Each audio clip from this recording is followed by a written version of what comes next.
Hi guys, this is Mike from My Private Library again.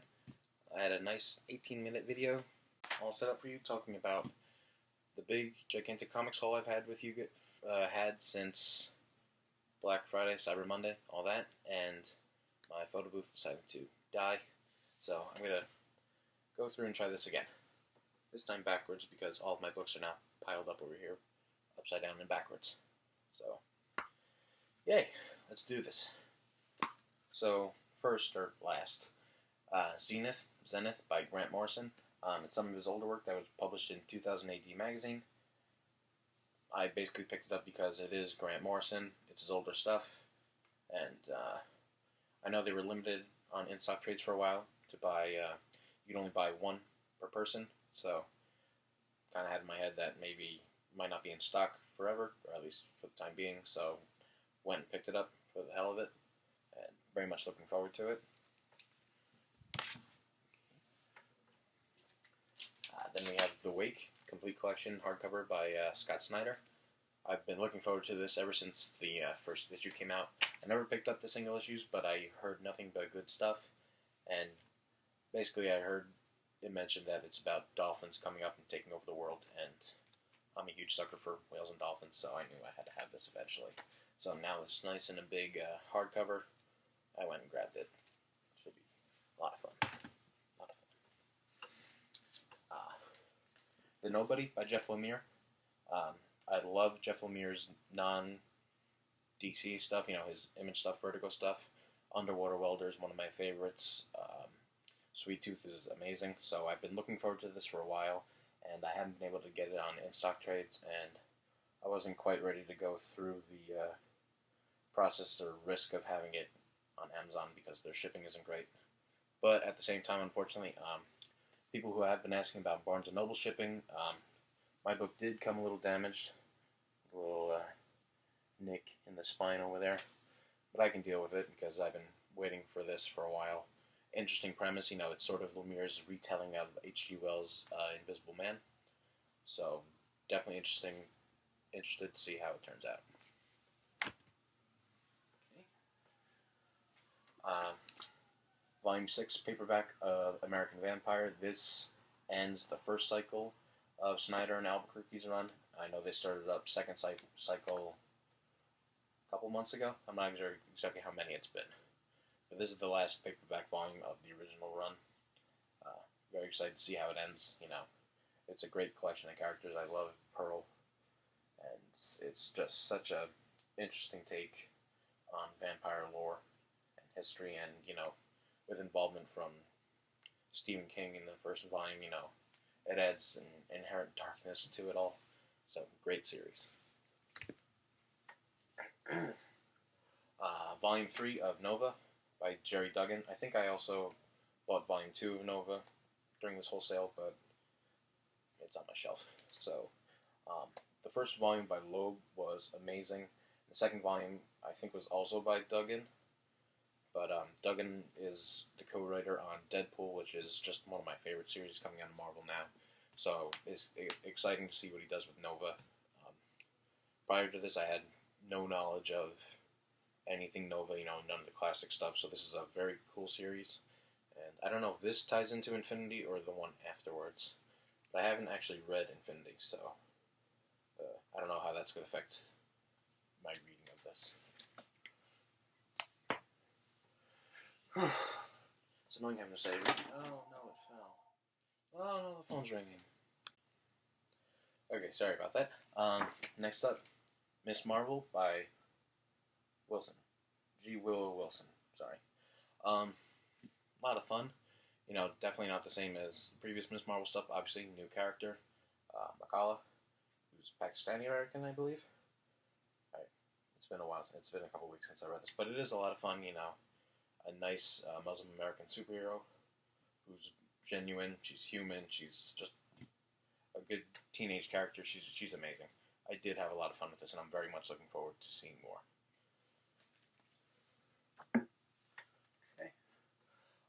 Marvel Boy by Grant Morrison. I guess this is the origin of Marvel Boy, who I really know nothing about other than what I've read from Kieran Gillen's Young Avengers. But fact that Grant Morrison was involved in his origin and all, I'm gonna love it. It's gonna be interesting. I mean, if you add Grant Morrison and Aliens, both things are weird on their own. Together, they're gonna be really weird, and at the same time, really fun. So, looking forward to this.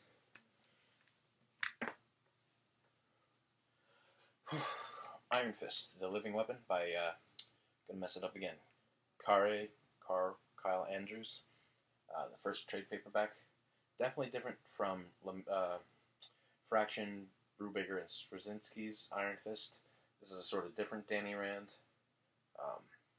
But I don't know if that means it's worse or if it's bad.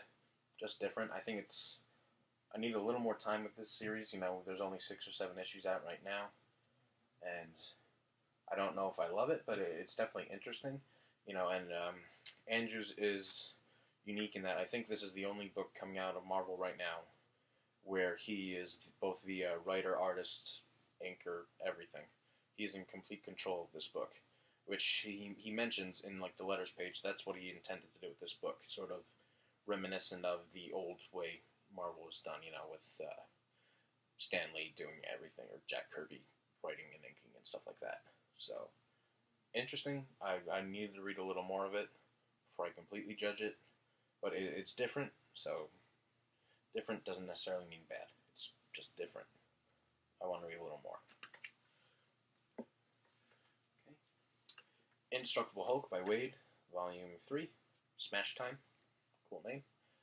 Fun series. This is the only Hulk stuff I've read. I haven't read anything previous by Loeb and I think maybe Aaron, whoever did World War Hulk. Even though the artists kind of rotate, yeah, I think this is like the 4th or 5th artist on the series, but this is a series I would like to see collected in oversized hardcover just because it's a good series. I don't know if it did end. I think it did end around issue 20-something, if I remember correctly. So, you know, it shouldn't be too hard to collect, and especially if they do the whole collecting 2 volumes into one oversized hardcover.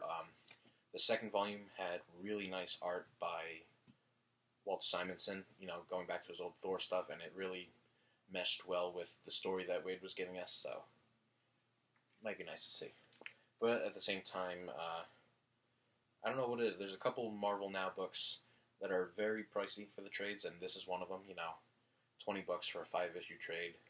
So, if I've spent this much already, I don't know if I want to go out of my way and grab a hardcover. Okay. Then I got a couple of complete collections. I got the complete Guardians of the Galaxy by Abnett and Lanning. You know, I was a huge fan of the movie when it came out, and this seems to be the series everyone holds in high regard. I don't know if it's the exact team that's in the movie, or I think it's the first appearance of the team that shows up in the movie. Something like that. But, you know, I've heard nothing but good things about it, so definitely wanted to pick it up. The other collections I saw at my comic book store were by, I think, Valentino, but I haven't heard anything about that run. So I figured it'd be a little bit safer to pick these up first. I might go back and grab the Valentino run eventually, but nothing's set in stone. And then more complete collections. The Complete Avengers by Jeff Johns, Volume 1 and 2. I've only read Jeff Johns' DC stuff. You know, I'm a huge fan of his run on The Flash during the early 2000s and Green Lantern. Some of my favorite stories out there, and I was always just kind of interested to see what he did over at Marvel. I really don't have anything else Avengers. I have the Children's Crusade, which made me sad. So I've been waiting on Hickman stuff to be collected in oversized hardcover or omnibus, so I want to read those. But if anything, this gives me some Avengers stuff to read, and so far, Jeff Johns hasn't disappointed me. I know he has with others, but I'm a sucker. And then I think this is the last complete collection. The first volume of J. Michael Straczynski's Amazing Spider-Man.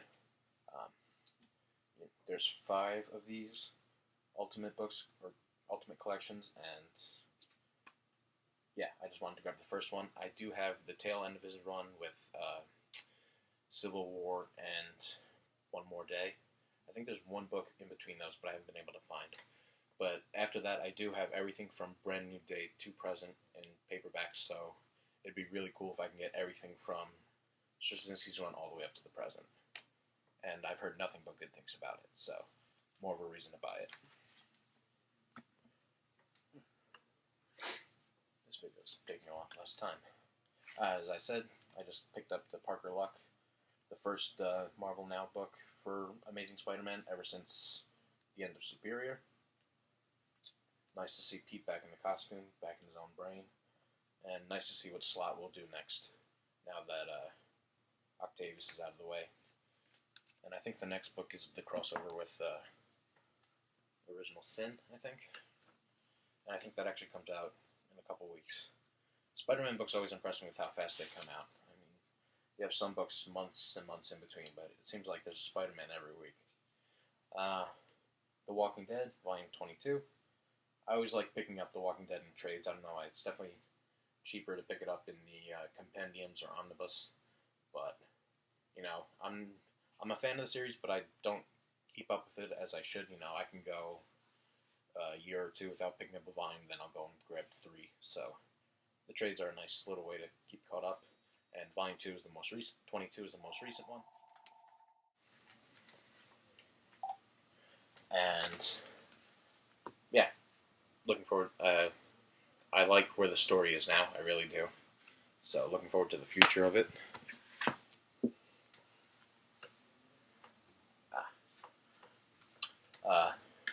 Nailbiter by Josh Williamson. I was on Tumblr one day and I follow some comic blog and they mentioned issue number 7 was out. So I saw they basically described it as a town full of serial killers with a serial killer helping the FBI to catch them. And just from that I was intrigued. I went out and I bought the paperback. It's $9.99 for 5 or 6 issues. I want to say 6. But yeah, so much fun. I immediately fell in love. This is an incredible series. I want to read more of it. I mean, but the only thing that's holding me back is Image has a tendency to come out with nice big hardcovers for their collections nowadays. You know, it's happening with Manhattan Projects, Saga, Lazarus just got one, and there's possibly one coming for East of West. Chew has one. I have the Omnivore editions. So, Sex Criminals, that's going to be a big one. But yeah, I'm definitely holding out hope there's going to be a nice big hardcover with this whenever the second volume comes out, because I would love to see it collected like that. It's just so much fun. The art is great. And now I definitely want to check out other stuff by Josh Williamson, because this was just so much fun. And I want to see what else he's done. I have here the first trade paperback collecting all of Mike Allred's Mad Men, which was big in the 90s. So over the summer, I was lucky enough to go to Special Edition New York City. It's basically Comic-Con, but devoted just comic books. So there's a bunch of different artists and writers there who I didn't know about, you know, ones that may not be able to make it to Comic-Con, and Mike Allred was one of them. I was there with my sister's boyfriend, and he knew who Allred was, and even though I had read Fraction's Future Foundation at that point, I didn't, the name didn't really click. And at that point in the day, I had just picked up the Ecstatic omnibus by Peter Milligan, and Allred did the majority of the art in there, so I figured, you know, what the hell. While I'm here, I'll wait in line, I'll get Ecstatic signed by him. And I did, and he was a very nice guy. His wife was there, she was very nice. You know, a lot of fun. My sister's boyfriend made some stupid joke to him about something he said in Chasing Amy, which was embarrassing. But yeah, after that, you know, I read the Ecstatic omnibus a couple months ago, maybe a month or two ago, and I loved his artwork. I really loved how he did in Future Foundation, so now I'm kind of going out of my way to get more of his stuff, and this was, I guess, some of his biggest work. You know, he wrote and did the art for this. So if nothing else, it's just an opportunity to get some more Mike Allred art.